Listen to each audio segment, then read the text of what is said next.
All right, we're going to do a quick little review between early access and the set dropping. Just talking about some of the commons, um, how they looked, how they played, uh, how they might fit into certain types of decks. I'll say green did not seem very strong. All the other colors felt pretty good. I had my most success probably with blue and white, but black and red were fine also. So I guess we just start off at white.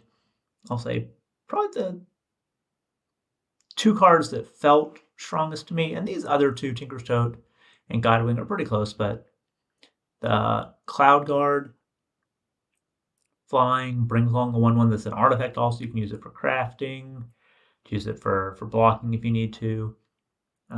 But this consistently felt like a good threat that brought along a body that you could use for tapping, crafting, blocking, what have you. Felt really strong. Yeah, it costs 4, but most of your curves should be in the 1 to 3 range to where you can get by with a few of these. Or you can draft really and be happy. I don't think I would cap it. Like if I had 4 or 5, I'd play all of them and just make sure the rest of my curve is low. It did help establish and further a plan for evasion in white, and with white blue in particular. You could do kind of a more traditional skies package where you're putting some cards that have evasion, and you're either putting like equipment on them or counters from Explorer on them. And then you had some ground creatures like the 1/1 this brings along to help make racing a little tougher for your opponent. So this was a standout. Related to that, because there are a lot of good evasive threats and a lot of good 1-drops, particularly in white. We'll see a common and uncommon. Ironpaw Aspirant was another one that felt really strong. It wasn't quite the same as like a Ruffian's Informant, if you remember that from Streets of New Capenna. There's a 2/1 that you connive, so it could be like a 3/2, or a 2/1 in neutral guard, discarded a land. This is more defensively statted. 2/3 if you put the counter itself, or 1/2 if you put the counter on another creature like a flyer or another creature to open up attacks. So you might say like 2/3, that's kind of defensively minded stats. Well, I'm not going to disagree with you. I will say it's helpful to remember that if you played a 1-drop, you can put this +1/+1 counter on that 1-drop, and now you're giving pseudo haste this creature because you're getting an extra point of damage. From the 1-drop you would have played. And there are some good 1-drops that we'll talk about. Also, this gives you a way to set up better double blocks because the bigger toughness, higher toughness, tougher to kill. So yeah, I was happy to play as many of these as I got. One deck had 5, a couple decks had like 1 or 2. These consistently felt good to play early, good to play middle of the game. Not the strong slate, but again, if you have an evasive threat, you just put the counter on that, and ends up being a blocker, jump blocker, what have you. So it felt really good. B- might be a little high, maybe it's supposed to be a C+, but I feel like it can play both aggressive and defensively. That's why I'm happy to have it. These next two, Tinker's Tote and Miner's Guidewing, are pretty close in my mind.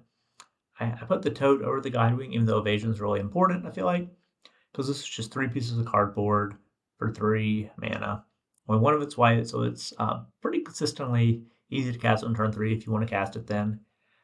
You could, sack the Tote, get a little life back, and because there's not much life gain in the set, I think it's not baked into the way the cards are developed.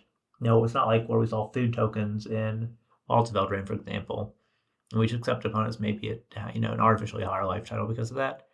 This is just, you sack it, gain 3 life, and you can craft from the graveyard with it. So you're really using all pieces of the buffalo here. These 1/1s are artifacts, so you can, craft with them and do whatever you want to do. Also, it's just bodies. Normally we see 2 1/1s for 2 mana.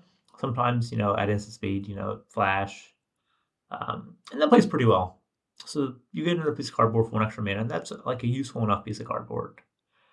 So this works to just go wide, pump your team, just have some grand blockers and fly over and use these to, chump when you get to a lower life total, gain some life.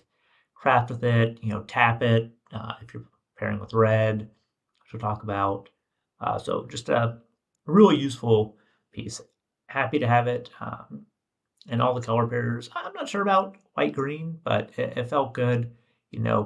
Pieces to sack or do stuff with black. Hold the ground down with blue. Tap with red. Felt good. Miner's Guidewing. This is not Battlefield Raptor, if you remember that from Kaldheim, but it's close enough, just because there's not... there are some useful equipment, so there's not as many things that fly. And yeah, you might run into a 1-2 we'll talk about in blue, or a 2-2 in blue. But you can put counters on this or equipment on it, make it useful. And then when it dies, you're also getting an Explore out of it. So yes, you're not getting the map token to choose when you're going to explore.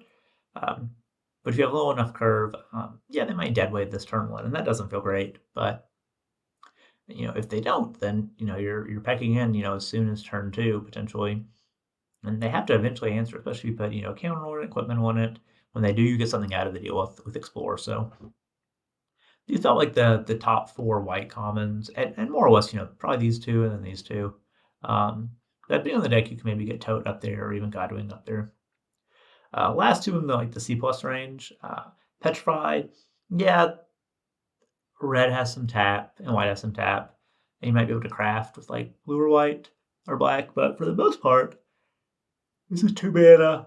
Makes it easy enough for you to just maintain the tempo game plan, put this on their flyer, keep attacking through, put this on their ground creature that was stymieing some of your 1-2s, 2-2s on the ground, whatever. And keep attacking through. It's only 2 mana, so it's easy to double sell with it. So this felt fine, despite the potential limitations. And part because there's just not much interaction. We'll talk about some other interaction in other colors. And I guess I should point out, I think Cosmic Blast is actually fine, but I don't think it's quite as good as Petrify. But there is some other interaction. And then Glorifier of Suffering. I'll say, because we have cards like Tinker's Tote, and then cards that bring along a map token, I think Glorifier of Suffering is better than you maybe would expect it to be. It can put a counter on itself and another creature, or if you play a 1-drop, 2-drop into this, you can maybe, if you had an artifact hanging around, maybe your 1-drop came with a map token or something. You can sack that and really maintain an aggressive start. I think because white has enough trinkety things, you can probably put this in most white decks. Blue has map tokens, makes it there. Black has tricky artifacts, makes it there. Red, we have treasure, so it seems reasonable there. It is more offensively minded, but especially with the 3-2 statting. But you can put counters on other creatures if you need to, turtle up a little bit, play some defense. Those are kind of the C+ are better. We're not going to go through all the cards, but I might point out some interesting ones. The landmark I think is pretty good, and actually I might move the landmark over the hammer.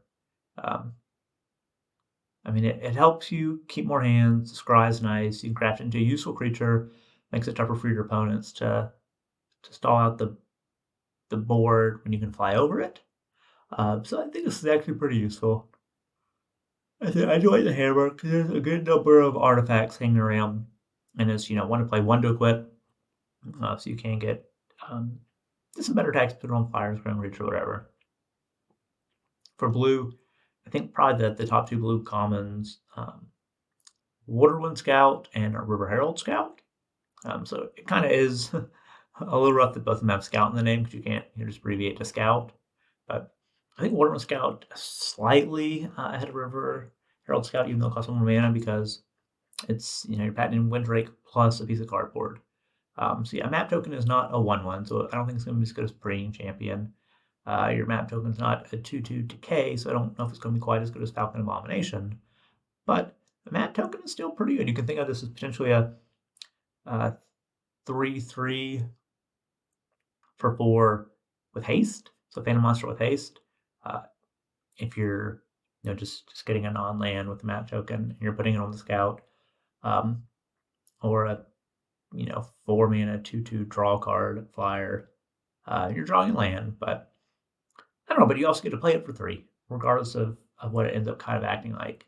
So this just played really well for me. Evasion was nice. Card draw, card selection were both nice as well. And it kind of helped further the game plan of, flying over, having pieces of cardboard you could do stuff with. And then River Herald Scout, kind of similar to the Ironpaw Aspirant, where it can be, a 2/3 for 2. In that case, you'll know you have an all-land on top. Or it can be a 1/2 draw card. And we've played 3 mana 1/1 draw card, 3 mana 2/1 draw card. So 2 mana 1/2 draw card. It's pretty good. I could see this potentially even being better than Waterwind Scout in many decks. But you're going to play both these in all the decks, all the color pairs. So that's why I think one of the reasons I think that they're really strong. And then these other 3. So really like Oaken Siren. I don't think it'll do much in blue-green, but I don't think that's the deck you're going to try and get into too much. But blue-white is going to just be a mana dork that pecks in. There's going to be tons of artifacts. Blue-red, kind of the same to the Jeskai space. And even blue-black, there's a lot of trinket artifacts you can play. You end up crafting with them or sacrificing them. So I think this really does deserve the C+. Even if, 1 to 1.5 of the pairs are not great. This pecks in, this stops, the 1/1 flyers that we'll see in white and in blue. If you put a token on it, you have a, like a map token, explore, reveal non-land, this a 2/3 vigilance. That's going to be pretty good against anything else that's in the air. And common and uncommon. So the seal is nice. And then in particular because you can attack with it, hold up the blue, and you can, flash in the Cogwork Wrestler. While still getting to use the Oaken Sirens like mana provides. It's just a nice little synergy. This really good little micro synergy. Brackish Blunder, 2 mana interaction, blows out your opponent's removal because you can target your own. Particularly if you've already attacked and then they're trying to do a removal spell on it. Or you attacked on their turn, they're trying to do their removal, you still have the map token. But even if not, you can be even on mana but save your creature, lose a little tempo but save your creature. Or you can make so they attack, you just bounce their creature, you get a map token, blow out the blue, the green are actually the fight and the bites, all for 2 mana. So this felt really great. Arrow played it fine in all the color pairs. And then Cogwork Wrestler. This is Blue's way of saying I'm going to continue trying to do stuff at instant speed, going to give you some interaction.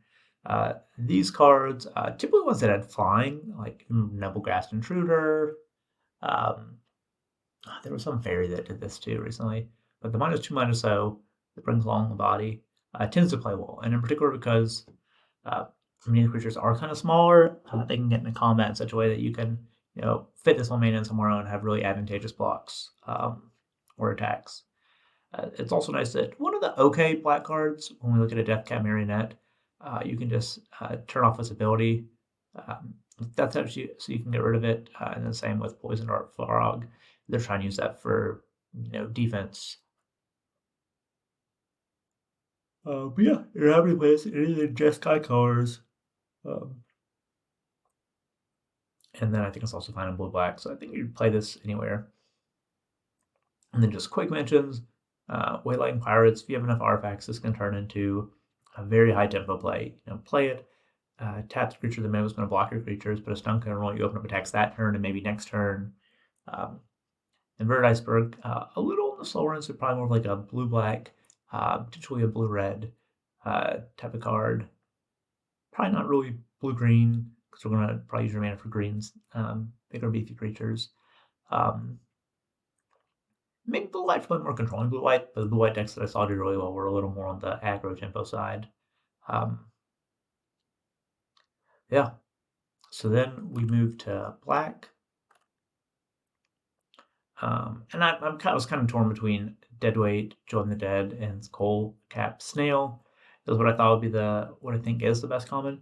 At this point, I've kind of moved Snail down a little bit and moved Deadweight up with the thought that at 1 mana you're able to trade favorably. Some of the better cards in the set at common, like Oltec Cloud Guard, like a Waterwind Scout if they haven't already explored onto it. Potentially remove a blocker, an Oaken Siren. So definitely feels good. And yeah, you can get your Descend and it counts as a permanent in the graveyard. Guidewing's all played well in all the formats that I played that are like standard legal draft sets. So you play in all the color pairs. Behind that, Join the Dead, really similar to Murder, kills almost everything in the set. Gets thrown indestructible. A couple creatures that have that. That's fine. Double black is probably good since that can be taken by other colors. So black drafters more likely to get it. And I do really like the snail. It takes out a card, whether it's turn 2, and makes your opponent figure out, or they get rid of a land and hope they draw lands or get rid of a spell. Or later, you have, one of the last cards out of their hand. And then you can just, sack with it, block with it, kind of do whatever. Another all pieces of Buffalo, happy to play in any of the color pairs. Beyond that, Fanatical Offering just goes black. A card that's similar to Deadly Dispute. Map token, similar but different to a treasure token, but getting card draw, stopping your opponent's removal while getting some card advantage out of it. Just 2 mana, instant speed. Felt nice when I was able to play it. You do need to be trying to dig to something, but you can kind of trade play small game and use this to pull ahead on resources. And the Marionette was good to just get your Descend on, help stop some of the ground attacks. It was a little better against like the green decks, but if flying is really big, this may not quite play as well. You can also put counters on it and make it a better attacker if you really need that. And then quick mention, Tithing Blade played better than expected in the games where your opponent's trying to do the same game plan, you're both getting on board, trying to trade resource to play a smaller game. Consuming Sepulcher could help, get the mid to late game into your favor. And then if you can pick this up or have multiple Tithing Blades, it's pretty good. I think if there were not cards like, Tinker's Tote, or just really go wide, the Tithing Blade might be a little better. So if Green were better, Tithing Blade is probably a little bit better. So maybe something you side in or side out, depending on your matchup, what the metagame looks like. And another chance is fine. Games need to go long enough to really use it. So it's only okay for me, but I think it probably has more potential as the games slow down a little bit, techs get a little grindier. And then probably want the Drought in a deck that sacks. So probably black-white. White's not quite as high. And then Echo Dust, probably when we're doing more descendings, like with green or with blue. Okay, to red. Abrade felt very strong when I played it and when my opponents had it. I didn't get super blown out where they took out a big artifact I crafted or anything, but you can certainly see the potential where that's being done at instant speed. Maybe after you set up attacks where your opponent will be a tough spot. They get rid of your biggest creature that's an artifact, and then they have more favorable blocks. And just instant speed 3 damage. Really good. A card that really came up as the day kind of went on with Sunshot Militia. It looks kind of like whatever. You have to type these things at sorcerer speed or dealing 8 damage, but tons of trinky artifacts when you're playing with white in particular, but also some with blue and black, not really with green. You can just use your treasures you've generated, use your artifacts you've already played on, use your equipment. Another one of those all pieces of the Buffalo. Those really nice. And 1/3 helps it, not die to deadweight, does die to a braid. But for the most part, it's just a little tougher to kill, which is good. From there, this last 4 are maybe not good in all types of decks. So you're gonna probably play Sunfire Torch because you're gonna want interaction, and it's gonna help you, be proactive if your deck can do that. If you're a more defensive deck, it may not be the best.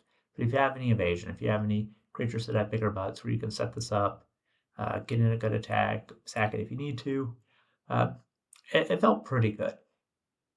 Plundering Pirate played up in the decks that are more aggressively focused. 3/2 come with the treasure, helps up with attacks, generates an artifact for those cards that care about it, like the Goblin Tomb Raider. You can just expedite your mana to set up double spells earlier. It felt pretty good, and I think I'd play it in any of the color pairs, whether it's green to ramp out bigger stuff or artifacts with white to tap, artifacts with blue for triggers, black for sacking, what have you.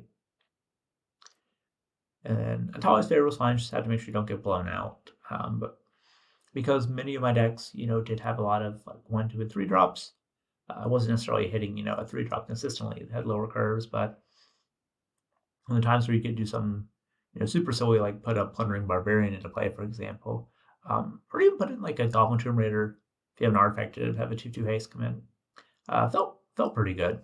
And then Tomb Raider, similar to Goblin Blast Runners, remember that from Bro, where it could be like a 3/2 menace if you, sacked a permanent that turn.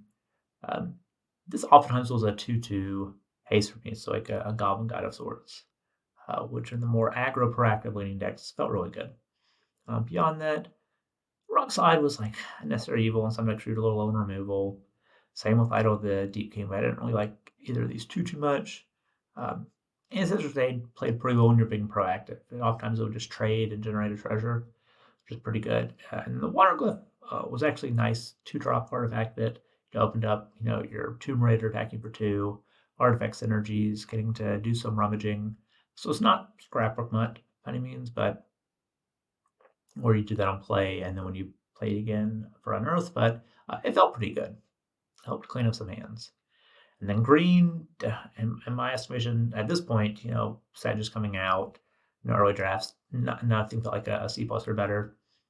Those that potentially have the chance to maybe be a little better, and I could actually probably move Staggering Size up here as well. That's a nice combat trick with pushing damage, trample. But Poison Dart Frog, and the green decks I played against that where I had losses, I think all of them other than one where they played, a couple of mythics, were Poison Dart Frog going 2, oftentimes on the play, raping into, a 4-drop like Pathfinding Axejaw, and then a 5-drop and a 6-drop, and it's kind of tough to come back from on the draw. Axejaw is reasonable though. It's a 4/3 that might draw you a card, or a 5/4 for 4. So one of these two is probably the strongest green card in most decks. Thing is, this is better. Probably like a green-red. I don't know if I really want to do this too much on Archivers, which is why I'm not super sold on it being like great. And Axejaw is probably fine in multiple color pairs. It's like maybe a top end in green-white, green-blue. Fortunate thing is, it's not your top end for like a green-red, because a lot of that power is at higher mana values, which is maybe why the deck won't work out super well early on in the format. And then some interaction. Quality Strike for Final Strike was good because you have to have interaction in this set.